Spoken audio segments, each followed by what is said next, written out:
नमस्कार, good evening. शाम के 7 बज रहे, वक्त हो चला है सीधी बात का और मैं हूं आपके साथ मोनिका ग्रोवर। सीधी बात में आज हम बात करने वाले हैं आज की सबसे बड़ी खबर की। शिक्षा मंत्री धर्मेंद्र प्रधान का इस्तीफा। जी हां, चारों तरफ से एक ही गूंज सुनाई दे रही थी। चारों दिशाओं से विरोध के स्वर आ रहे थे और धर्मेंद्र प्रधान के इस्तीफे की मांग हो रही थी और आखिरकार जाकर वो मांग स्वीकार करते हुए शिक्षा मंत्री धर्मेंद्र प्रधान ने अपने पद से इस्तीफा दे दिया है। अब ये जो इस्तीफा है, क्या ये दबाव में दिया गया इस्तीफा है या फिर ये एक नई राजनीतिक स्ट्रेटजी है जो एनडीए की तरफ से खेली गई है? क्योंकि आपको याद होगा, धर्मेंद्र प्रधान वो नेता हैं जिनकी पहली बार किसी ने इस्तीफा दिया है एनडीए के भीतर।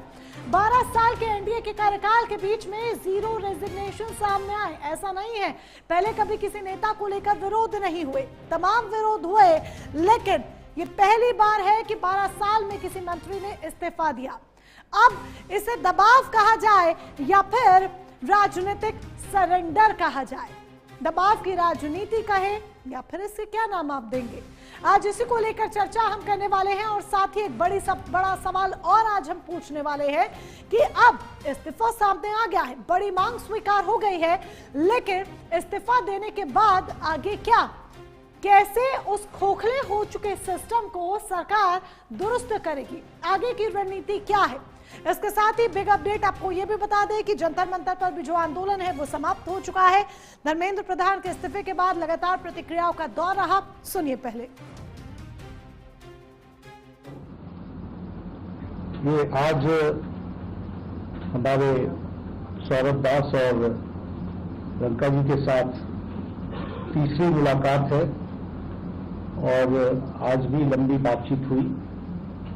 ये आज एक रिटन मसौदा लेकर के आए थे जिसमें उन्होंने एजुकेशन में चल रहे केसेस के बारे में 4 पॉइंट्स दिए थे और उसके साथ साथ जो बाकी 2 डिमांड्स थी, रिटेलिएटरी मेजर्स न लिए जाए, कंपनसेशन दिया जाए और इनके 5 पॉइंट चार्टर को कंसिडर किया जाए, उस पर डिटेल में चर्चा हुई। डिटेल में चर्चा होने के पश्चात सबसे पहली बात तो ये है कि जो इनका एक 4 पॉइंट्स था, उसका लबो-लबाब ये था कि कोई भी एक्शन FIR न हो और अगर है तो वो विड्रॉ हो, वो चाहे दिल्ली पुलिस के द्वारा हुआ हो, चाहे वो बीजेपी रूल स्टेट्स में कहीं हुआ हो, तो वो FIR की कॉपी भी इनको हम देंगे और उसको विड्रॉ करने की बात कोई भी एक्शन नहीं होगा। इस बात को सरकार ने स्वीकारा है। On that note, the Corporate Janata Party declares that we withdraw the agitation in good faith and understanding that the agreed upon terms will be executed within the agreed upon timelines. तो मैं जो कदम सरकार ने और धर्मेंद्र प्रधान जी ने लिया उसका स्वागत करता हूं, सम्मान करता हूं और सभी देशवासियों को बधाई देता हूं कि ये एक लोकतंत्र की जीत है जो आज हमने देखा और इसे ऐसा ही आगे भी हम सुरक्षित रखें लोकतंत्र को भारत में। और देश की युवा पीढ़ी को मैं बधाई देना चाहता हूं। एजुकेशन सिस्टम जो हमारी शान हुआ करती थी, पूरी दुनिया में एक्नॉलेज था कि हिंदुस्तान का एजुकेशन सिस्टम बहुत बढ़िया है, उस पर सालों से आक्रमण हो रहा है, उसको कैप्चर किया जा रहा है, उसको प्राइवेटाइज किया जा रहा है। उसको तो जाना ही था और अच्छा है कि वो गया, बट अब कॉन्क्रीट स्टेप्स एजुकेशन सिस्टम को बदलने की सरकार को लेने पड़ेंगे। युवाओं की जीत है, जो नई पीढ़ी के लोग अपनी मांग को लेकर के आए उसकी जीत है। सरकार को झुकना ही था, सरकार को अंततः झुकना ही था। भविष्य में सरकारें वो बने जो शिक्षा और परीक्षा और भविष्य नौजवानों का सुधारें। तो आखिरकार सरकार को झुकना पड़ा। धर्मेंद्र प्रधान का इस्तीफा सामने आ गया है। सीजेपी ने इमीडिएट इफेक्ट के साथ आंदोलन खत्म करने का ऐलान कर दिया है। विपक्ष से लोकतंत्र की जीत करार दे रहा है और साथ ही कह रहा है कि आगे की रणनीति यानी कि जो शिक्षा प्रणाली है उसमें सुधार की तरफ ध्यान देना होगा। उस लगते सवाल भी हम आपके समक्ष एक एक कर रखते उस लगते सवाल भी हम आपके समक्ष रखेंगे जिनके इर्द गिर्द आज हम सीधी बात करने वाले हैं। हमारे साथ कई खास मेहमान हैं जो जुड़ेंगे, इस चर्चा का हिस्सा बनेंगे। उन खास मेहमानों का परिचय भी हम आपसे कराएंगे क्योंकि बात आज जब हम शिक्षा प्रणाली की कर रहे हैं, धर्मेंद्र प्रधान के इस्तीफे की बात कर रहे हैं, तो सवाल तमाम है और उन सवालों का जवाब बेहद जरूरी हो जाता है।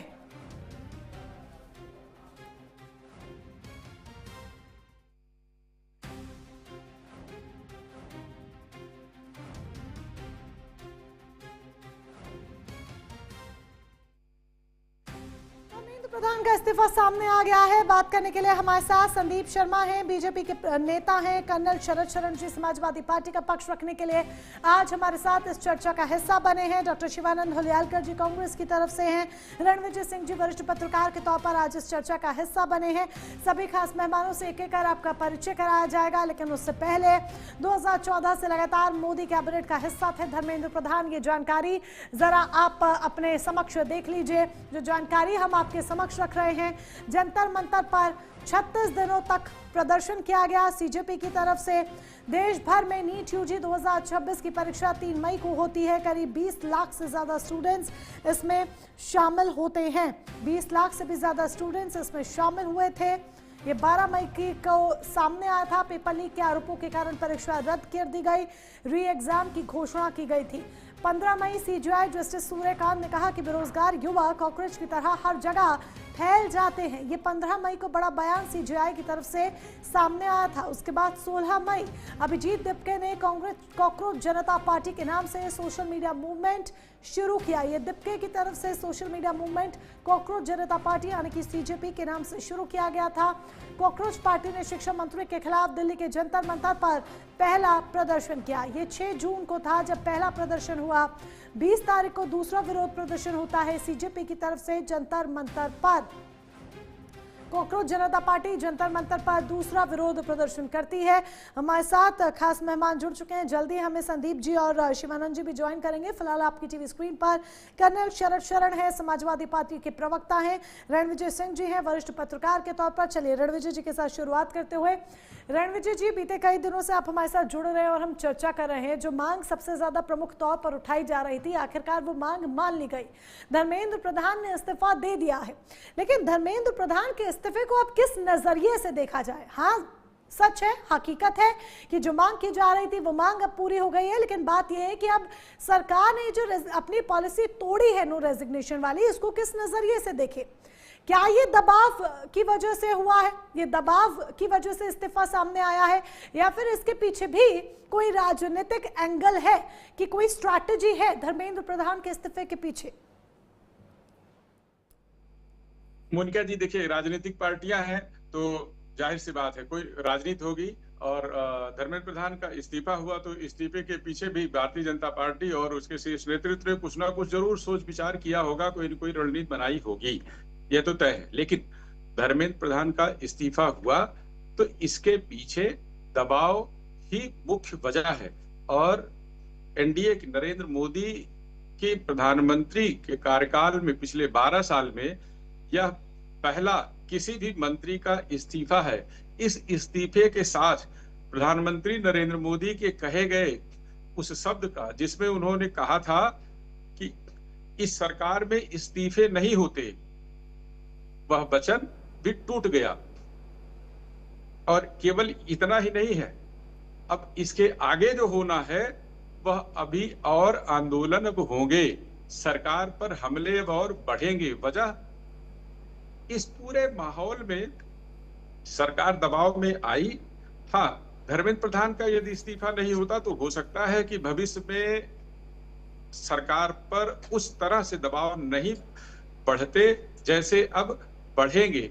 उसका कारण कि इससे पूरे विपक्ष का और आंदोलन में शामिल लोगों का मनोबल बढ़ेगा, उनका भरोसा बढ़ेगा, कॉन्फिडेंस ये बढ़ेगा कि अब सरकार पर दबाव बनाया जा सकता है, दूसरे मंत्रियों का भी इस्तीफा कराया जा सकता है। तो इसलिए अब सरकार के सामने बड़ी चुनौती है कि वह कैसे अन्य मंत्रालयों के जो कामकाज हैं उनमें अपने मंत्रियों के पेच कसे, अफसरों के पेच कसे, उनकी व्यवस्थाओं के पेच कसे, सरकार पर निश्चित तौर पर अब दबाव बढ़ेगा, इसमें कोई दो राय नहीं है। लेकिन इसके साथ कई सवाल भी उपजते हैं।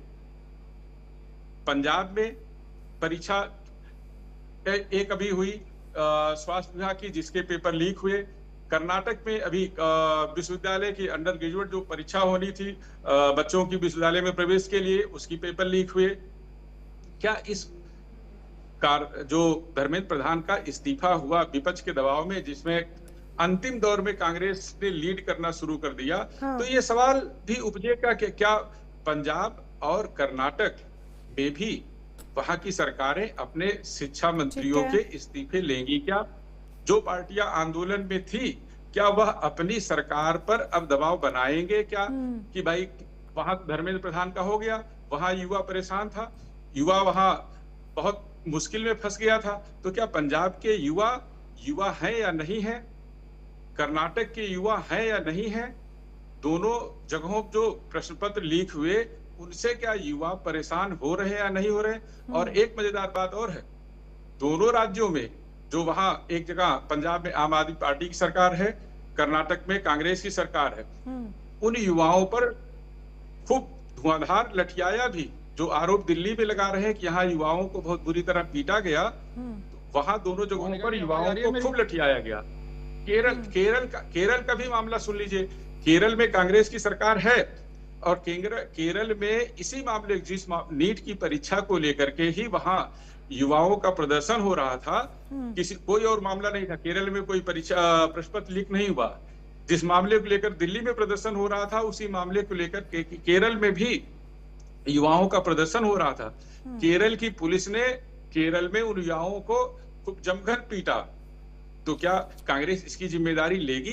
क्या दिल्ली में जो मांग है वह मांग केरल में, पंजाब में, कर्नाटक में भी आएगी क्या? और एक आज जो प्रेस कॉन्फ्रेंस हुई धर्मेंद्र प्रधान के इस्तीफे के बाद, अभिजीत दिपके से वहां कुछ सवाल हुए, लोगों ने सवाल उठाया कि आप यहाँ तो कह रहे हैं कि हो गया, हम जीत गए, लेकिन पंजाब में भी तो प्रश्न पत्र लीक हुआ, वहां की बात तो अभिजीत दिपके उस पर चुप हो गए। केवल एक बात कह दी, सभी जगह कार्रवाई होनी चाहिए, वहां भी प्रदर्शन होगा कि नहीं होगा, इस पर वो खामोशी ओढ़ गए। तो इससे मैं शुरू से ही कह रहा हूं कि यह जो पूरा आंदोलन है, यह केवल युवाओं के लिए आंदोलन नहीं था, युवाओं की समस्याओं के लिए आंदोलन नहीं था, यह नरेंद्र मोदी सरकार के खिलाफ आंदोलन था।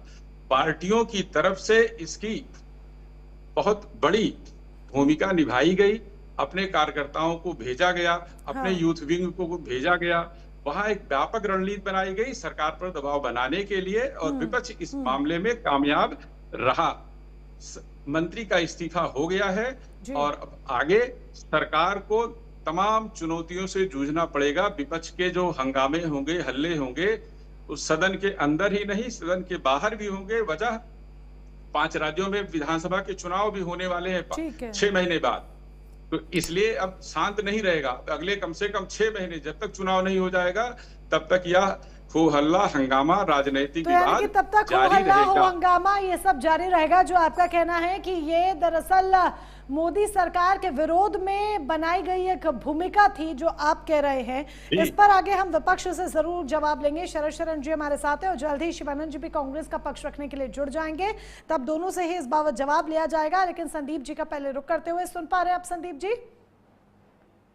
चलिए, संदीप जी से अभी कनेक्ट नहीं हो पा रहा है। शरद शरण जी के पास आते हुए, शरद शरण जी, धर्मेंद्र प्रधान के इस्तीफे की मांग लगातार हो रही थी, अब इसे विपक्ष का दबाव कहें कि विपक्ष के दबाव और सीजेपी के दबाव के चलते ये इस्तीफा हुआ है, या वाकई में छात्रों के हित की सोचते हुए वो अकाउंटेबिलिटी मोदी सरकार की तरफ से सेट हुई है, जिस अकाउंटेबिलिटी की मांग बीते कई वक्त से की जा रही थी?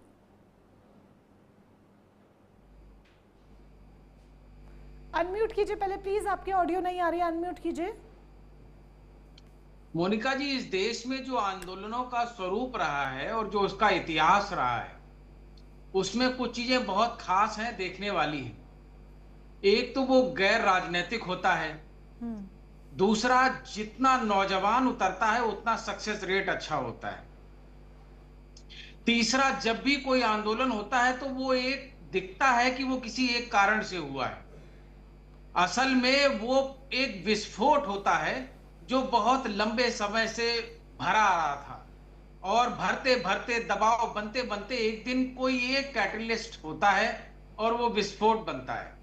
अब इस पे भी विवाद हो रहा है कि बहुत से लोग कह रहे हैं कि चीफ जस्टिस ऑफ इंडिया ने कॉकरोच बोला, उसके बाद ये शुरू हुआ है। हो सकता है, ये जरूरी नहीं कि किसने बोला, ये जरूरी नहीं कि क्या बोला, ये भी जरूरी नहीं कि किस परिप्रेक्ष्य में बोला, लेकिन एक स्थिति थी, वो नहीं तो कोई और, कोई नहीं तो कोई और।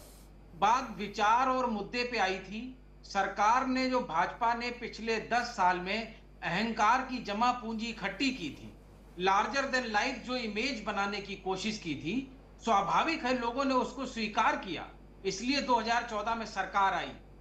लेकिन उसके बाद लगातार लोग उसका अवलोकन जब करते हैं तो देखते हैं कि वादों से बड़ा वादा अगली बार होता था, लेकिन कोई भी वादा पूरा नहीं होता था। और एक समय तो ये आया जब सरकार को ये लगा कि हम 2047 तक तो हम रहेंगे ही रहेंगे, ऐसे रहेंगे वैसे रहेंगे, नहीं तो ज्ञानादेश से रहेंगे, लेकिन हम रहेंगे। तो जो थोड़ी बहुत करुणा और डर और जनता के लिए मान्यता होती है वो भी समाप्त हो गई। उसके बाद खूब बुलडोजर चला, खूब इनकाउंटर हुए, खूब चुनाव में धांधलियां हुई, वोटरों पे राइफलें तान के वोट डलवाए गए, और जिस तरीके से नफरत के बाजार सजे, मुसलमानों के खिलाफ, सनातन, हिंदू, इस तरीके की पौराणिक काल के पिछड़े दौर के मुद्दों को उठा करके देश में तरक्की और प्रोग्रेस के बजाय हमको नफरती मुद्दों में जाके फंसाया गया, ये उसका विस्फोट था। बस मैं एक बात की वार्निंग और देना चाहता हूं, ये जो विस्फोट है ये इस्तीफे से समाप्त नहीं होगा। ये विस्फोट के बाद जो ये इस्तीफा हुआ है, ये बदलाव के अध्याय का पहला पैराग्राफ है। यहां के बाद सवाल उठेंगे कि क्या ज्ञानादेश चलेगा इस देश में, क्या गरीबों के घरों पे बुलडोजर चलेंगे इस देश में, क्या किसी को भी कहीं भी गोली मार दी जाएगी इस देश में, क्या कहीं भी कोई भी चुनाव लूट लिया जाएगा इस देश में, और क्या कोई कहीं पे भी खड़ा होकर धमका देगा कि हम संविधान बदल देंगे, लोकतंत्र बदल देंगे। ये जो परिस्थितियां हैं उसके लिए बहुत चुनौतियां आ गई हैं, क्योंकि किले का फाटक एक बार टूटने के बाद फिर किले की लोग दीवारें नहीं तोड़ते हैं, किले के अंदर घुस के सारे कमरे तहस नहस करते हैं, सारे बाशिंदों को, सारे सैनिकों को मारते हैं, और आखिरी में राजा को ढूंढ के बाहर निकाल के लाते हैं। कहीं ना कहीं स्थितियां वही हैं, शुरुआत है। अब आप आगे आगे देखते जाइए, जनमानस पूरी तरीके से क्षुब्ध है, और विपक्षी दल अपने अनुभव से इसको सही रास्ता भी देते जाएंगे। तो समग्रता के साथ भारतीय जनता पार्टी को साफ करने की यात्रा यहां से शुरू होती है। जी, तो चलिए, शरद शरण जी ये कह रहे हैं कि बदलाव की शुरुआत है और ये पहला फेज है उस बदलाव का, उस पैराग्राफ का, और आगे आगे देखिए होता है क्या। संदीप वर्मा जी, आगे आगे क्या होता है वो तो हम जरूर देखेंगे ही, और आपसे भी जानने समझने की कोशिश करेंगे कि आगे की रणनीति क्या है। पर उससे पहले सबसे महत्वपूर्ण सवाल, धर्मेंद्र प्रधान का जो इस्तीफा हुआ है, क्या सरकार ये मानती है कि जन दबाव निर्णायक होता है? जब जनता अपने पर आ जाए, दबाव बनाए, अपनी मांग पर अड़ी रहे, तो कुछ भी मुमकिन है, क्योंकि नो रेजिग्नेशन पॉलिसी एनडीए ने अपनी तोड़ी है। देखिए मोनिका जी, सबसे पहली चीज है कि सरकार हमेशा जवाब दे रही है, और जवाब दे रहना चाहिए सरकार को। और दूसरी बात, छात्रों की जो मांग है, जो छात्रों का जो हित है, वो सर्वोपरि है हमेशा। आप ये देखिए कि ये जो पेपर लीक हुआ, इसमें कौन कौन लोग दोषी रहे, ठीक है, उनके खिलाफ कार्रवाई हुई, उन्हें गिरफ्तार किया गया, आगे और कड़ी कार्रवाई होगी। मगर सरकार हमेशा ये मैसेज देना चाहती है कि कोई भी संगठन हो, कोई भी छात्र हो, कोई भी जनता हो, उससे ऊपर सरकार कभी ना थी ना होगी। मगर कहीं ना कहीं क्योंकि ये मांग थी छात्रों की, और धर्मेंद्र प्रधान जी को मैं कल भी एक चैनल पे था मोनिका जी, मैंने वहां पे भी स्पष्ट बोला था कि यदि उन्हें लगता है कि हाँ मुझे इस्तीफा देना चाहिए तो उन्हें देना चाहिए, वो देंगे। मैंने कल स्पष्ट बोला है, इस्तीफा उनका आज हुआ है और मैं एक चैनल पे, मेरी बाइट भी है वहां पे, मैंने ये बोला है कि यदि उन्हें लगता है कि हाँ इतना सब कुछ हुआ है, इतना बवाल हुआ है, अब वो किसने किया है किसने नहीं किया उसे मैं जानना नहीं चाहता, वो सब विषय सबके सामने है, बार बार वो आ रहा है कि कौन लोग उसमें अराजक तत्व आए छात्रों के भेष में और ये किया। मगर कहीं ना कहीं ये तय हुआ, ये माना कि धर्मेंद्र जी मुझे इस्तीफा दे देना चाहिए, ठीक है, तो उन्होंने इस्तीफा दिया। और दूसरी बात, इसके लिए कोई भी, मैं सुबह भी इस चैनल पे कह रहा था, एक पे मेरी तो इसको वो अकाउंटेबिलिटी, वो जवाबदेही माने कि सरकार ने अपनी खामियों अपनी कमियों को स्वीकार करते हुए वो सबसे पहले अकाउंटेबिलिटी सेट की है, जो इस अकाउंटेबिलिटी, जो इस जवाबदेही की मांग हो रही थी। देखिए, सरकार अपना काम बहुत अच्छे तरीके से कर रही है। इस तरह का जो स्टेप लिया है उस स्टेप आसान नहीं है। वो कल ही मतलब छात्रों की 2 मांग पहले मान ली गई थी और ये तीसरी मांग भी मानी गई है, और ये कहीं ना कहीं ये स्पष्ट किया गया है कि हमें सत्ता का लोभ नहीं है, हम ये नहीं चाहते और ना ही हम ये दिखाना चाहते कि हाँ भाई हमारी सरकार में इस्तीफा नहीं हो सकता। यदि कोई इस तरह की मांग आती है और इस तरह का लगता है मंत्री को या कैबिनेट को कि हाँ इन्हें अपने पद से हट जाना चाहिए, तो उस तरह का वो कार्रवाई उन्होंने अपने आप की है स्वयं, और वो इस्तीफा दिया है। अब आप ये देखिए कि सबसे बड़ी बात क्या है कि आगे भी, मैंने कल भी एक चैनल पे ये बोला था कि आज मंत्री ये रहेंगे, कल को कोई और होगा, परसों कोई और होगा। सबसे महत्वपूर्ण है कि हमारा सिस्टम बदलना चाहिए। जो ये प्रथा आ रही है लगातार, जो सालों साल से ये चीजें चलती जा रही हैं, उसे कहीं ना कहीं विराम लगना चाहिए। चाहे वो हमारी सरकार को इतना समय हो गया और मजबूती से हमें काम करना चाहिए। अब कोई दूसरा मंत्री बनेगा इसमें, ठीक है, मगर फिर उसके बाद भी यदि कुछ इस तरह की चीजें होती हैं तो वो गलत है। सबसे पहले ये जो नीट परीक्षा पे जो या कोई भी परीक्षा हो उसमें जो पेपर लीक हो रहे हैं, सबसे पहले उस पर कार्रवाई होनी चाहिए। मंत्री तो देखो आज धर्मेंद्र प्रधान थे, आज कोई और होगा, मगर मेरा तो ये कार्रवाई जो होगी अब ये जो कार्रवाई होगी, चलिए बदलाव की शुरुआत, उसी बदलाव की शुरुआत शायद शरण जी भी कर रहे थे और बात कर रहे थे उसी बदलाव की। पहला बदलाव हो गया है कि शिक्षा मंत्री हटा दिए गए, नए शिक्षा मंत्री जल्द ही नियुक्त कर दिए जाएंगे। अब वो कौन होगा देखिए, सोशल मीडिया पर एक नाम की बेहद चर्चा है, अब वही नाम पर मोहर लगती है नहीं, इस पर भी हम आगे चलकर बात करेंगे। लेकिन अब आगे की रणनीति क्या रहेगी कि खोखले हो चुके सिस्टम को आखिर कैसे सुधारा जाए, कैसे दुरुस्त किया जाए कि फिर कोई पेपर लीक ना हो। देखिए मोनिका जी, ये आप पत्रकार हैं और यहाँ और संगठन से या और पार्टी से नेता बैठे हैं, सबको पता है ये एकाएक नहीं हुआ है और ना ही ये मोदी सरकार में हुआ है। ये पहले से होता आ रहा है और बहुत लंबे समय से होता आ रहा है, शायद जब से ये नीट की परीक्षा हो शुरू हुई है जब से ही होता आ रहा है। मगर इसमें विराम लगना चाहिए। मैं फिर कह रहा हूँ कि हमारी सरकार में जो टाइम लगा वो नहीं लगना चाहिए था। अब हम कोशिश विराम तो लगना चाहिए, लेकिन ठीक है, आप कह रहे हैं विराम लगना चाहिए, हमारी सरकार में जो टाइम लगा वो अब आगे नहीं लगेगा, आगे नहीं लगना चाहिए। लेकिन इतने दिनों से सरकार आखिर ऐसा क्या सोच रही थी कि जो इस्तीफा आज आया है वो पहले जो मांगे हो रही थी लगातार बीते कई दिनों से, विशेष तौर पर जो 36 दिन बेहद हाईलाइटेड रहे, तब वो इस्तीफा क्यों नहीं सामने आया? शुरुआत में ही जवाबदेही सरकार क्यों तय करने से बच रही थी? देखिए, सरकार ने जैसे ये मामला हुआ है उसमें सबसे पहले, अभी तक मैं आपको बता रहा हूं कि ऐसे मंत्री आपको कम होंगे हमारी सरकार में, किसी और की सरकार में, जो घटना घटी है उस पर जिम्मेदारी ली है। तो धर्मेंद्र प्रधान जी ने तुरंत आते ही इसकी जिम्मेदारी ली थी कि गलत हुआ है, इसका हमें खेद है और हमें इस पर कार्रवाई करनी। और वो कार्रवाई हुई, करीब 13 लोग गिरफ्तार हुए। मोनिका जी, ऐसा नहीं है कि हम हाथ पे हाथ धरे बैठ रहे। और जैसे ही ये मामला और तूल होता गया, प्रधानमंत्री ने स्वयं इसमें संज्ञान लिया और उन्होंने परसों अपना एक अपना बयान भी दिया और उसके बाद ये कोशिश की कि कोई भी चीज ऐसी है जिससे हमारे छात्रों में कम से कम ये संतोष जाए कि सरकार आपके साथ है, सरकार हमेशा छात्रों के हित में है। तो हमारा कोई पद, चाहे वो शिक्षा मंत्री का हो, ठीक है, धर्मेंद्र प्रधान जी का हो, तो वो उसका भी हमें कोई ऐसा लालच नहीं है, ना उसका हमें ऐसा है कि हम उसे नहीं करना चाहते। और जैसा भी बात हो रही थी कि ये सरकार ऐसी थी कि इस्तीफा, तो देखिए सरकार ने बहुत काम किए हैं मोनिका जी, सबको पता है, ये विपक्ष को भी पता है, इतने काम किए, ये सबको पता है। मगर कहीं ना कहीं चूक जो हुई है, ठीक है, जो ये पेपर लीक की बार बार घटना हुई है, इसको लेकर हमें बहुत बड़ा खेद है।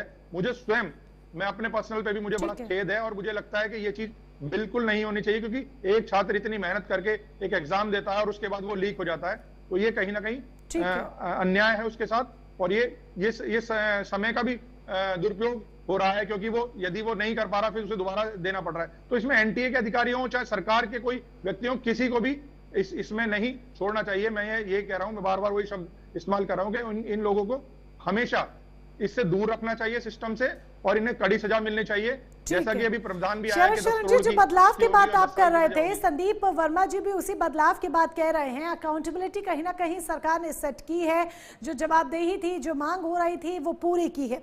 लेकिन यहाँ पर अभी कुछ देर पहले रणविजय जी ने एक सवाल उठाया था कि विपक्षी राज्यों में भी इस तरह के घटनाक्रम हो रहे हैं, वहां पर विपक्ष किस तरह की कार्रवाई को अंजाम देगा? क्या विपक्ष वहां पर जवाबदेही तय करेगा? इसको लेकर आप क्या उत्तर देंगे? कांग्रेस के प्रवक्ता भी हमारे साथ हालांकि नहीं जुड़ पाए हैं किसी कारणवश, तो आपकी तरफ से, क्योंकि आप भी विपक्ष का ही हिस्सा है, मैं उत्तर जरूर चाहूंगी इस सवाल पर कि जहां विपक्षी राज्यों की बात आ रही है, पंजाब की, कर्नाटक की, केरल की, तो वहां पर विपक्ष की क्या भूमिका और क्या रणनीति? ये सवाल कहीं मेरे से तो नहीं पूछ रही है मोनिका आप ही से पूछ रहा हूँ, आप ही से पूछ रहा हूँ। अब आपके सहयोगी कांग्रेस वाले अभी जुड़ नहीं पाए हैं, तो फिर आप ही जवाब दे दीजिए। इंडिया गठबंधन का हिस्सा है, एक ही बिल्कुल, बात। तो आप ही जवाब दे दीजिए। मैं बिल्कुल बहुत उत्साह से इसका जवाब देना चाहूंगा। देखिए मोनिका जी, आपको एक बात समझना पड़ेगा, आम जनता जब किसी को सरकार में लाती है तो बहुत उम्मीदों से लाती है, बिल्कुल, और कहीं ना कहीं एक कंपैरेटिव प्लेटफॉर्म से लेके आती है, जिससे नाउम्मीद होती है उसको हराती है, और जिससे नई उम्मीद जागती है उसको जिताती है। और हमारे लोकतंत्र की ये बहुत खूबसूरती है कि आपको सरकार में लोग मौका देते हैं, और साल 2 साल तो आम आदमी चूं भी नहीं करता है। वो सोचता है कि सरकार बनी है, समय लगेगा, सेट होंगे, फिर कुछ योजनाएं लाएंगे, फिर उसके बाद उसका असर दिखेगा। लेकिन अगर हम ये सोचते हैं कि जनमानस को कतई किसी तरीके की सोच विचार नहीं है, चिंतनशीलता नहीं है, तो हर बार जो भी सरकारें जैसे ही अहंकार के फेर में फंसती हैं, उनको लगता है कि जो वो कर रहे हैं वो सब सही है, जनता उसका अवलोकन बहुत ही कड़े तरीके से करती है। शुरुआत में आपको चारों तरफ आवाजें शुरू मिलेंगी, रिसेंटमेंट मिलेगा एनवायरनमेंट से, अगर आप उसका पल्स फील करना चाहते हैं। बट ये मुझे लगता है कि हमारे समाज में इंसान की एक नेचुरल टेंडेंसी है, पावर करप्ट जब करती है तो वो एब्सोल्युटली करप्ट करती है। और जब वो कम्युनिकेशन गैप होता है कि आप आम आदमी की बात नहीं सुनते, तो आम आदमी आपको सजा देता है, चाहे वो दिल्ली की सरकार हो या किसी राज्य की सरकार हो। और मैं बहुत बेबाकी से कहता हूं, जिस राज्य की सरकार भी अपने जनता के मूल्यों पर, अपेक्षाओं पे खरी नहीं उतरेगी, आज उस पे अगर सवाल उठ रहे हैं, कल उस पे अगर करेक्टिव मेजर्स नहीं लिए जाएंगे, तो पंजाब और कर्नाटक में सवाल उठ रहे हैं, क्या आपको लगता है कि वहां पर यानी कि जवाबदेही अगर तय समय रहते नहीं की जाती है तो मुंह की खानी पड़ सकती है? जिस तरीके से बीजेपी के सामने एक बड़ी चुनौती आ गई थी, उनके सामने भी वही चुनौती होगी? Absolutely, I am with you. Specially नई जनरेशन अकाउंटेबिलिटी मांगती है, ट्रांसपेरेंसी मांगती है, बल्कि मैं तो ये भी कहूंगा कि अब डायरेक्टिव लीडरशिप का जमाना चला गया, अब पार्टिसिपेटिव लीडरशिप की एक्सपेक्टेशन है। हमारे नेताओं को भी अपनी चाल ढाल बदलनी होगी। ये 10-10, 20-20 गाड़ियों को कारवां लेके और हीरो वर्शिप का टाइम चला गया। जमीन पे साथ बैठना होगा, हमारे साथ पसीना बहाना होगा, हमारे साथ काम करना होगा, वही लीडर एक्सेप्ट होगा। The country is changing as the generation is changing. बिल्कुल, ये लाइन आपने बिल्कुल ठीक कही है, the country is changing as the generation is changing. और ये जेनजी का जमाना है, और इस जेनजी में जेनजी वो पॉलिटिकल लीडर्स नहीं चाहता है जो बंद एसी कमरे में बैठकर बस वहां से ऑर्डर्स पास करते रहे और नीचे जमीन पर कार्यकर्ता काम करते रहे। वो उस लीडर को अपने बीच चाहता है जिस लीडर को उसने वोट दिया है। रणविजय सिंह का रुख करते हुए, रणविजय सिंह जी, ये जो इस्तीफा सामने आया है, क्या इसे मोदी सरकार की राजनीतिक शैली में एक बड़े बदलाव के तौर पर भी देखा जाए? क्योंकि वहां जहां जीरो रेजिग्नेशन पॉलिसी हुआ करती थी, वहां आज पहला रेजिग्नेशन सामने आया है। क्या आगे भी इस तरीके से सामने आ सकता है कभी कुछ? क्या ये एक बदलाव की शुरुआत है राजनीतिक शैली में मोदी सरकार की? मोनिका जी, किसी भी सरकार में किसी भी मंत्री का इस्तीफा एक मंत्री का इस्तीफा नहीं मात्र नहीं होता है, वह उस सरकार के पूरे आभा मंडल पर, पूरे कैरेक्टर पर दाग होता है। यदि ऐसे मामलों में किसी मंत्री का इस्तीफा होता है, पेपर लीक सिर्फ पेपर लीक नहीं है, केवल इसको पेपर लीक से जोड़ करके मतलब ये कर दे कि केवल लीक हो गया, कुछ लोग इसमें शामिल हुए, केवल ये साधारण लीक का मसला नहीं है, इसमें भ्रष्टाचार भी जुड़ा है। जो बच्चे परीक्षार्थी थे, जो परीक्षा दे रहे थे, उनके इमोशंस जुड़े हुए थे, उनके परिवारों के इमोशंस जुड़े हुए होते हैं। वह साल भर तैयारी करते हैं ऐसी परीक्षा के लिए, और जब परीक्षा केंद्र से बाहर निकलते हैं, तब जब ये पता चलता है कि अरे पेपर लीक हो गया, तो जो पढ़ा हुआ बच्चा है वो चयन से बाहर हो जाता है, और जो नहीं पढ़ा हुआ होता है वह पैसे के दम पर कहीं से जुगाड़ लगा करके उस परीक्षा में चयनित हो जाता है। तो ये उसके परिश्रम का खून है, जो परीक्षार्थी है उसके परिश्रम का खून है। और ऐसे मामले, इसमें भ्रष्टाचार भी जुड़ा है। तो ऐसे मामलों में जब किसी भी मंत्री का किसी भी सरकार में इस्तीफा होगा, उस मंत्री को इस्तीफा देना पड़ेगा, या उस सरकार के मुखिया को अपने किसी मंत्री का इस्तीफा लेना पड़ेगा, तो यह पूरी सरकार पर सवाल खड़े करता है। तो यह कहना कि ये राजनीति में आगे और आएगा कि सरकार और अपने मंत्रियों का दबाव पड़ेगा तो इस्तीफा ले लेगी, यह कहना मुझे लगता है कि उचित इसलिए नहीं है। कोई भी सरकार नहीं चाहती कि हमें अपने किसी मंत्री का ऐसे मामलों में इस्तीफा लेना पड़े, और खास तौर पर चाहे ये आगे जाकर कभी ऐसा ना हो, पर आपको क्या लगता है आगे जाकर वो तस्वीर सामने आ सकती है? रणवीर जी, पर क्या आपको ये लगता है कि आगे जाकर एक तस्वीर ऐसी सामने आ सकती है जहां जनता के दिमाग में अब एक बात सेट हो जाए कि अगर सड़कों पर उतरकर इस तरीके से विरोध किया जाए, कई दिनों तक हो हल्ला हंगामा किया जाए, तो बात वही है जो दिप्के ने कही थी कि झुकाने वाला चाहिए, झुकती है दुनिया, झुकाने वाला चाहिए। ऐसा ही किसान आंदोलन के वक्त पर हुआ, और ऐसा ही अब ये नीट मामले को लेकर सीजेपी के प्रोटेस्ट के दौरान हुआ। मोनिका जी देखिए, ये जो शीर्ष नेता होता है सरकार का, पार्टी का जो शीर्ष नेता होता है, उसकी अपनी शैली पर निर्भर करता है कि वह किस किस्म की राजनीति करता है। आज हम तो बहुत प्रसन्न हुए और अच्छा लगा कि समाजवादी पार्टी से प्रवक्ता कर्नल साहब आए हैं, और उन्होंने बहुत साफगोई से कई बातें कही। सामान्य तौर पर जो पार्टियों के प्रवक्ता आते हैं, इतनी साफगोई के साथ वो बात नहीं करते, केवल राजनीतिक बातें करके इधर उधर बात करके चले जाते हैं। कर्नल साहब ने कहा कि यह पहला मामला नहीं है, यह शुरुआत है, अभी आगे और आएंगे मामले, दबाव और बढ़ेगा और जवाब देना पड़ेगा। ऐसे मामले आएंगे तो सरकार पर दबाव बढ़ेगा। बिल्कुल ठीक कहा कर्नल साहब ने। अब लेकिन इस्तीफा तो हो गया, लेकिन इस इस्तीफे के साथ कोई भी, ना तो केंद्र सरकार यह दावा कर सकती है, ना ही किसी प्रदेश की राज्य सरकार इस बात का दावा कर सकती है कि उनकी परीक्षाओं के पेपर अब आगे लीक नहीं होंगे। तो इसलिए अब सरकार की तो जिम्मेदारी है ही, विपक्ष की भी जिम्मेदारी है। और कर्नल साहब ने कुछ बातें उठाई, मैं उसको भी बता रहा हूं। विपक्ष की जिम्मेदारी है कि वह संसद में बैठे, विचार विमर्श करे कि ऐसी जब भी केवल परीक्षाओं में ही नहीं, किसी भी किस्म का कोई मामला हो, अगर लोगों की भावनाओं से खेलते हुए, भ्रष्टाचार करते हुए कोई पकड़ा जाए, किसी पर आरोप साबित हो जाए, तो उसके खिलाफ जो एक्शन का मोड तय हो, जो प्रारूप तय हो, उस पर चर्चा होनी चाहिए। अधिकतम उसके खिलाफ क्या कार्रवाई होनी चाहिए, जो एक एग्जाम्पल सेट करे। अच्छा भाई, वो पकड़ा गया, वह इस मामले में दोषी साबित हो गया और उसके खिलाफ इतनी कड़ी कार्रवाई हो गई कि नहीं अब ये काम मैं नहीं करूंगा।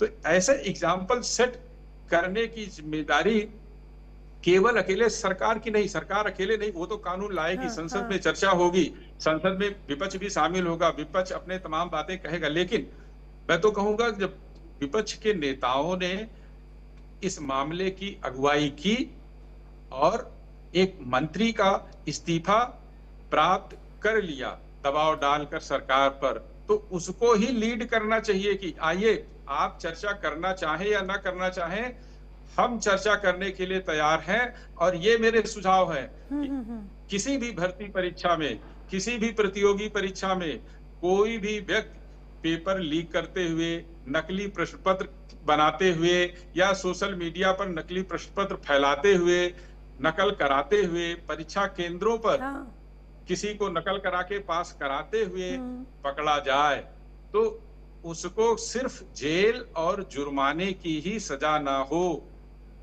ऐसी कार्रवाई हो, ऐसी कार्रवाई हो नज़ीर साबित करे, जिसको समाज देखे तो वह भयभीत हो कि नहीं अब हम पकड़े जाएंगे तो हमारे खिलाफ भी ऐसी कार्रवाई होगी।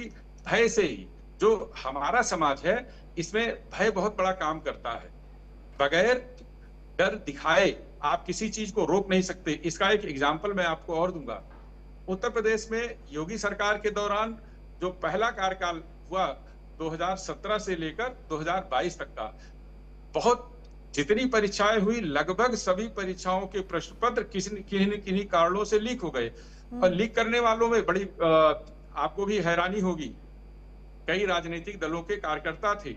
उन कार्यकर्ताओं पर जब कार्रवाई होने लगी तो राजनीतिक दल शोर मचाने लगे कि पहचान कर हमारे कार्यकर्ताओं का उत्पीड़न किया जा रहा है, हमारे कार्यकर्ताओं को जेल में डाला जा रहा है। तो इस मनोदशा के साथ विरोध नहीं करना चाहिए। अगर वह कोई भी हो, किसी भी पार्टी का हो, किसी भी जाति का हो, किसी भी धर्म का हो, किसी भी समुदाय का हो, यदि वह गलती करते हुए पकड़ा जाए तो उसके खिलाफ जो कार्रवाई हो उसमें विपक्ष भी साथ में कानून व्यवस्था के साथ खड़ा हो। सिर्फ इस आधार पर कि हमारी जात का है, हम जिस धर्म का सपोर्ट करते हैं उस धर्म का है, तो उसके खिलाफ कार्रवाई सरकार ना करे। इस आधार पर विरोध की वो नहीं होनी चाहिए। जो भी इसमें शामिल हो उसके खिलाफ कार्रवाई होनी चाहिए। और योगी सरकार ने उस काम को किया और काम करने के परिणाम आए। अभी पिछले दिनों पुलिस की भर्ती परीक्षा हुई, तमाम कार्रवाई हुई, तमाम लोगों के जो पकड़े गए, जेल में डाले गए, कुछ घर गिराए गए। बिल्कुल, बात ऐसी ठीक है बिल्कुल कि कार्रवाई ऐसी हो कि वो नज़ीर साबित करे और समाज के भीतर एक डर, एक भय का माहौल कायम करे। एक लाइन जो पुलिस की भर्ती परीक्षा हुई बेदाग हुई, 1 लाख से ज्यादा पदों पर भर्ती हुई, बेदाग हुई। अभी शिक्षकों को लेकर टीईटी की परीक्षा हुई, बेदाग हुई, कहीं नहीं नकल की या पेपर लीक की कोई घटना सामने नहीं आई। क्यों नहीं आई? सिर्फ इसलिए नहीं आई कि पकड़े जाएंगे तो फिर कचूमर मेरा निकाल दिया जाएगा, तो इसलिए फिर वहां कोई हिम्मत नहीं जुटा पाता। तो ये काम विपक्ष को मिल करके सरकार के साथ सदन में बैठकर चर्चा करनी चाहिए कि ऐसे कार्यों के लिए हम, सरकार कोई कार्रवाई करेगी तो उसका विरोध नहीं करेंगे। आप कड़े से कड़ा कानून बनाइए।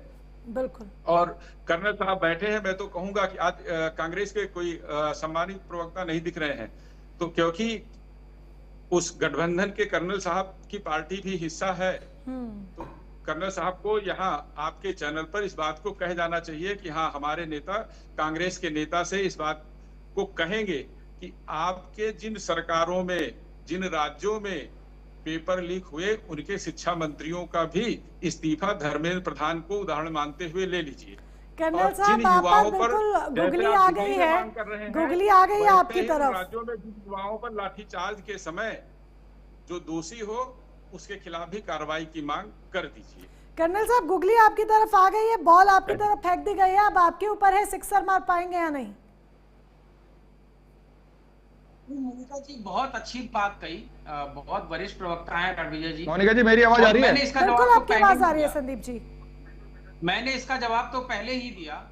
अकाउंटेबिलिटी का टाइम आ गया है, ट्रांसपेरेंसी का टाइम आ गया है। जो सरकार परफॉर्म नहीं करेगी, वो किसी भी पार्टी की हो, वो बुरी तरीके से बाहर होगी। कम से कम हमारे लोकतांत्रिक व्यवस्था में ये बहुत अच्छा सिस्टम है कि यहाँ 2047 के लिए आप बोल तो सकते हैं, आप दावा तो कर सकते हैं, आप वादा तो कर सकते हैं, लेकिन जनता अगर परफॉर्म नहीं करेगी तो आपको मौका नहीं देगी। और हम इसमें सहमत हैं कि जो भी दल अपनी सरकारों पे उचित समय पे उचित कार्रवाई नहीं करेगा, उसका यही हाल होगा कि वो सत्ता से बाहर हो। ठीक है, ये साफ कर दिया है कर्नल शरद शरण जी ने पहले ही, और ये विपक्ष के लिए ही उन्होंने साफ किया है। चलिए संदीप वर्मा जी का रुख करते हुए, संदीप वर्मा जी, आज की सबसे बड़ी बिग डेवलपमेंट तो यही सामने आई कि धर्मेंद्र प्रधान ने इस्तीफा दे दिया है, जिस पर लगातार हम चर्चा कर रहे हैं। लेकिन अब सवाल यहाँ पर यह हो जाता है कि क्या शिक्षा मंत्री बदलने से पेपर लीक का जो पूरा नेटवर्क है वो खत्म हो जाएगा? मोनिका जी, अभी रणविजय जी बोल रहे थे, उन्होंने बहुत सारी बातें तो बताई, योगी जी का नाम तो लिया, मगर सपा के जो लोग पकड़े गए, सपा के लोगों ने जो वहां पे पेपर लीक किया, शायद उनका नाम लेने में वो थोड़ा सा हिचकिचा गए। उन्होंने ये नहीं बताया कि सपा के वो नेता थे, सपा के लोग थे जो उसमें शामिल थे। जो आप नाम ले दीजिए, अगर वो उन्होंने नाम नहीं लिया है तो आप नाम ले दीजिए, नाम सामने आने चाहिए। जी जी जी जी।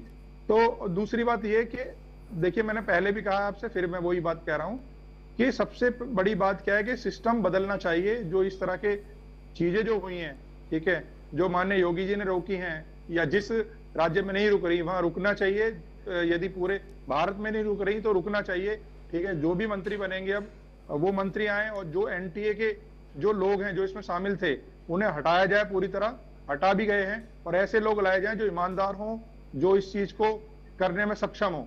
तो क्या मैं भी तो आगे हमेशा भी यही संदीप जी चाहूंगा हम देखेंगे कि एनटीए के भीतर एक स्ट्रक्चरल रिफॉर्म होगा? क्योंकि अब जब एक के बाद एक स्टेप सरकार ले रही है, तमाम कानूनी कार्रवाई, तमाम लॉ से लेके एक एक बात पर ध्यान दिया जा रहा है, तो क्या हम आगे देखेंगे कि एनटीए में अभी और स्ट्रक्चरल रिफॉर्म्स होंगे? बिल्कुल होंगे मोनिका जी, और करने पड़ेंगे।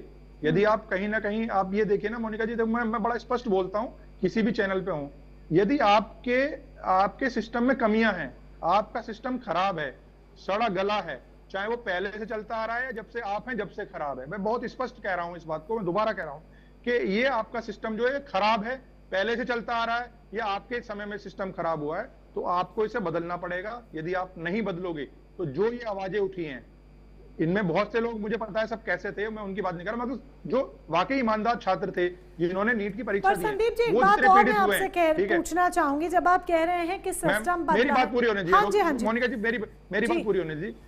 तो ये सिस्टम बदलना पड़ेगा, आप नहीं बदलोगे तो फिर आप उसी कटघरे में खड़े होगे, उसी स्थान पे खड़े हो जाओगे जहां पे अब ये बवाल हुआ है, ये क्या नाम प्रदर्शन हुआ है। तो आपको ये बदलना पड़ेगा, क्योंकि अब इतना बड़ा ये मुद्दा हो गया है। तो यदि अभी भी ये नहीं बदला गया, हमारी सरकार में नहीं बदला गया, तो फिर बहुत दिक्कत है मोनिका जी।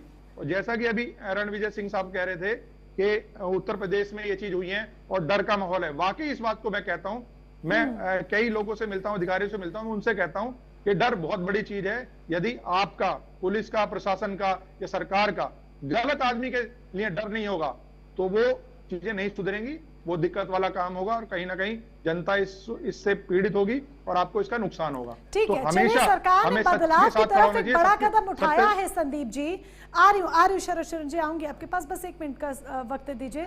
संदीप जी, सरकार ने बदलाव की तरफ बड़ा कदम उठाया है, जो आप भी कह रहे हैं, जवाबदेही, बदलाव, लेकिन क्या ये एक बहुत बड़ा आरनी मूवमेंट नहीं, बड़ा पॉलिटिकल आरनी मूवमेंट? क्योंकि वही धर्मेंद्र प्रधान हैं जो सुर्खियों में आए थे और जिन्होंने कभी एक बार पेपर लीक के मामले को लेकर खुद सड़कों पर प्रदर्शन किया था, छात्रों की आवाज बने थे, खुद उन्होंने लाठियां खाई थी, और आज उसी से जुड़े एक मसले में उनका राजनेता के तौर पर इस्तीफा हुआ है। बिल्कुल राखी जी, मैं सॉरी मोनिका जी, मैं इसका जवाब देता हूं आपको। देखिए, ये जो पेपर लीक हुआ है, ठीक है, पेपर लीक में सीधे धर्मेंद्र प्रधान तो मौजूद नहीं है या हमारे मंत्री तो मौजूद नहीं है, मगर जो उनका सिस्टम है वो सिस्टम को रोक नहीं पाए, उस सिस्टम को पकड़ नहीं पाए, या उसमें उन्होंने इस तरह का संगठन नहीं मतलब इस तरह की कार्रवाई नहीं की कि जिससे आगे ना हो। ये बार बार होता रहा और इस चीज में उन्हें इस चीज का नुकसान हुआ। सीधे तौर पे वो इसमें इन्वॉल्व नहीं है, मगर क्यों? क्योंकि वो उसके मुखिया हैं, उसके मंत्री हैं उस विभाग के, तो उन्हें इसलिए इस्तीफा देना पड़ा एक ईमानदारी के तौर पर कि हाँ, मैं ये मंत्रालय चला रहा हूं, मेरे मंत्रालय चलते हुए जिन लोगों ने अपराध किया है उसके लिए मैं माफी मांगता हूं। पहले क्यों नहीं सामने आया? तो फिर ये पहले क्यों नहीं सामने आया? अगर थॉट इसके पीछे ये रहा तो फिर इतना लंबा अरसा, इतना लंबा वक्त कैसे बीत गया?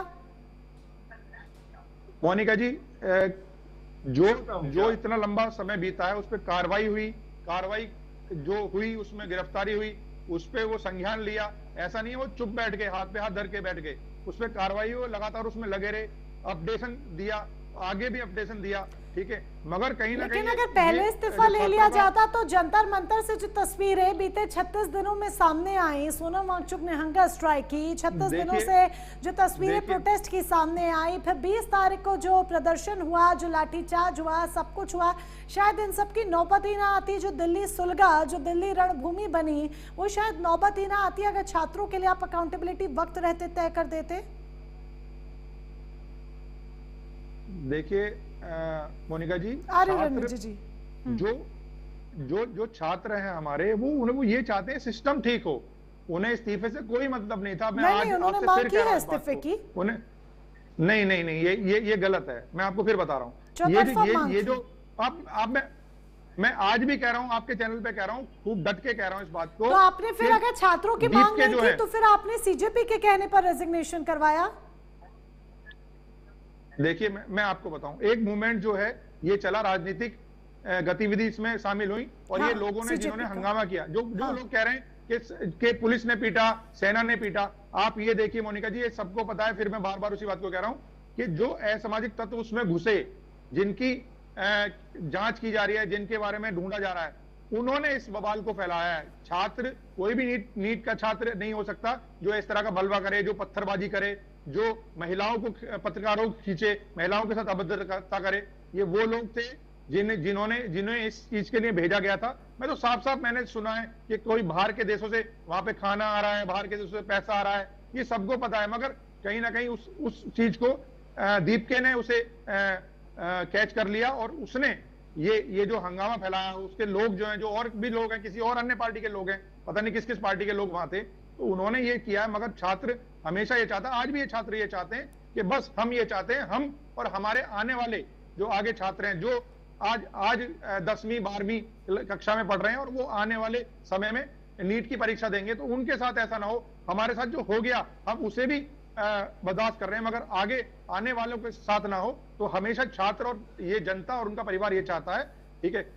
इसी विषय को लेकर जो हमारे मंत्री हैं धर्मेंद्र प्रधान जी, उन्होंने अपनी नैतिकता के आधार पर कोशिश की कि ठीक है, यदि ये एक क्या नाम आंदोलन छात्रों के नाम पे लड़ा जा रहा है, छात्रों के नाम पे किया जा रहा है, तो जितना मैं काम कर सका वो किया है, इसलिए उन्होंने अपना इस्तीफा दिया।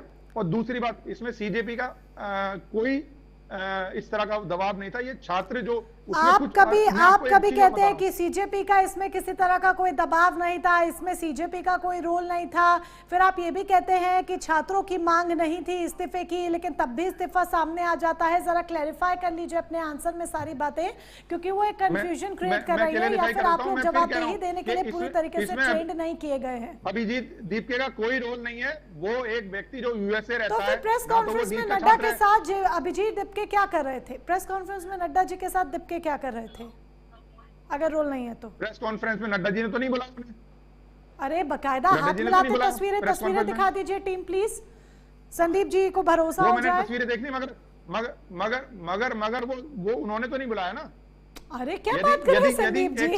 आप मुझे संदीप जी, शायद आप अच्छी तरीके से आंसर्स याद नहीं करके आए हैं, हाईकमान के द्वारा दिए गए। नहीं, मुझे एक चीज बताइए कि क्या किसी भी प्रेस कॉन्फ्रेंस में यदि प्रेस वहां पहुंची है तो उन्होंने तो नहीं बुलाया? प्रेस कॉन्फ्रेंस में एक सेकंड, अभी जो आज शाम को प्रेस कॉन्फ्रेंस आई संदीप जी, मैं तभी कह रही हूँ शायद आंसर सारे अच्छी तरीके से याद नहीं हुए हैं, इसीलिए कहा जा रहा है क्योंकि आप अपनी बातों में कंफ्यूज्ड हैं। जेपी नड्डा केंद्रीय मंत्री हैं, उनके साथ बगल वाली सीट पे कोई भी उठकर आके नहीं बैठ सकता। ऑब्वियस है वो एक कोलैबोरेशन में प्रेस कॉन्फ्रेंस थी जहां पर मीडिया से सीजेपी और नड्डा जी दोनों, यानी कि सरकार का पक्ष, सीजेपी का पक्ष, दोनों पक्ष मुखातिब होते हैं और अनाउंस करते हैं कि हमने मांगे मान ली है और प्रोटेस्ट खत्म हो रहा है। मैं आपको बता रहा हूं, मैं वो नहीं देख पाया।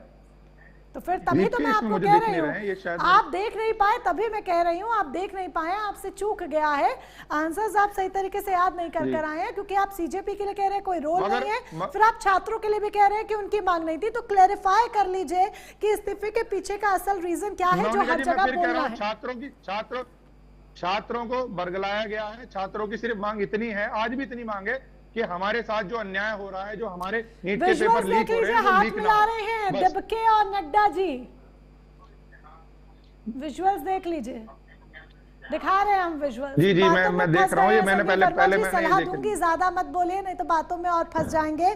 घेरने के लिए शरद शरण जी नहीं मुझे मोनिका जी फंसने का कोई ना मैं किसी चीज में फंस रहा और ना जो चीज मैंने देखी नहीं वो मैं आपके चैनल पे देख रहा हूँ। मैंने ये तो आपकी बहुत बड़ी चूक है कि माननीय आदरणीय बीजेपी प्रवक्ता होते हुए, पार्टी के सीनियर प्रवक्ता होते हुए कि आपने इंपॉर्टेंट चीज से आप वाकिफ ही नहीं है, तो आपकी बहुत बड़ी चूक है, सीरियसली बहुत बड़ी चूक है। जी बिल्कुल मेरी चूक है, मैं इस चीज को मान रहा हूँ, मगर ये मैंने क्लिप देखी नहीं। ठीक है शरद शरण जी, शायद अभी तक जो बातें सुनी उनको लेकर, क्योंकि मुझे थोड़ी हंसी आ रही है, ऐसा लग रहा है मानो जैसे पूरी तरीके से ट्रेंड नहीं किया गया है कि इस्तीफे के पीछे आंसर क्या देना है मीडिया में। क्या आपको भी कुछ ऐसा ही महसूस होता है? मोनिका जी, आपने अक्सर देखा होगा पुलिस वाले किसी को पकड़ के ले जाते हैं, हाथ में रस्सी बांध के, हथकड़ी बांध के, तो जब सड़क पे लोग देखते हैं तो वो कहता है कि मैं चोर नहीं हूं। कुछ चोर ऐसे होते हैं जो सजा पूरी करके जेल से बाहर निकल के आते हैं, वो भी यही बोलते हैं कि मैं चोर नहीं हूं। तो हर लेवल के चोर होते हैं। मुझे अच्छी तरह से याद है कि इंस्टाग्राम का पेज, एक इंस्टाग्राम का पेज 56 इंच के प्रधानमंत्री को कपकपी पैदा कर देता है और सरकार के अनुरोध में उस पेज को बंद किया जाता है। वही बच्चे आज भारतीय जनता पार्टी के मंत्रियों के साथ ज्वाइंट कॉन्फ्रेंस करते हैं। पीएम की भी रणनीति देखिए कि उस पेज को बंद किया जाता है और पीएम जब लगातार 2 दिन छात्रों से मुखातिब होते हैं तो वो उसी इंस्टाग्राम को चुनते हैं ताकि छात्रों से छात्रों की भाषा में बात की जाए और इसे वेरी वेल स्ट्रेटेजी करार दिया जाएगा छात्रों से जुड़ने के लिए। आप सभी खास मेहमान हमारे साथ जुड़े, इस चर्चा का हिस्सा बने, उसके लिए बहुत बहुत शुक्रिया आपका। तो आखिरकार इस्तीफा हो गया है, लेकिन बड़ा सवाल ये कि क्या इस्तीफे से व्यवस्था बदल जाएगी? शिक्षा मंत्री जल्द ही नया भी नियुक्त हो जाएगा, चेहरा बदल जाएगा, लेकिन क्या बदले चेहरे के साथ नीति बदलेगी, व्यवस्था बदलेगी, सिस्टम बदलेगा? ये बड़ा सवाल है और इसका जवाब वक्त ही देगा। फिलहाल के लिए सीधी बात में बस इतना ही। नमस्कार।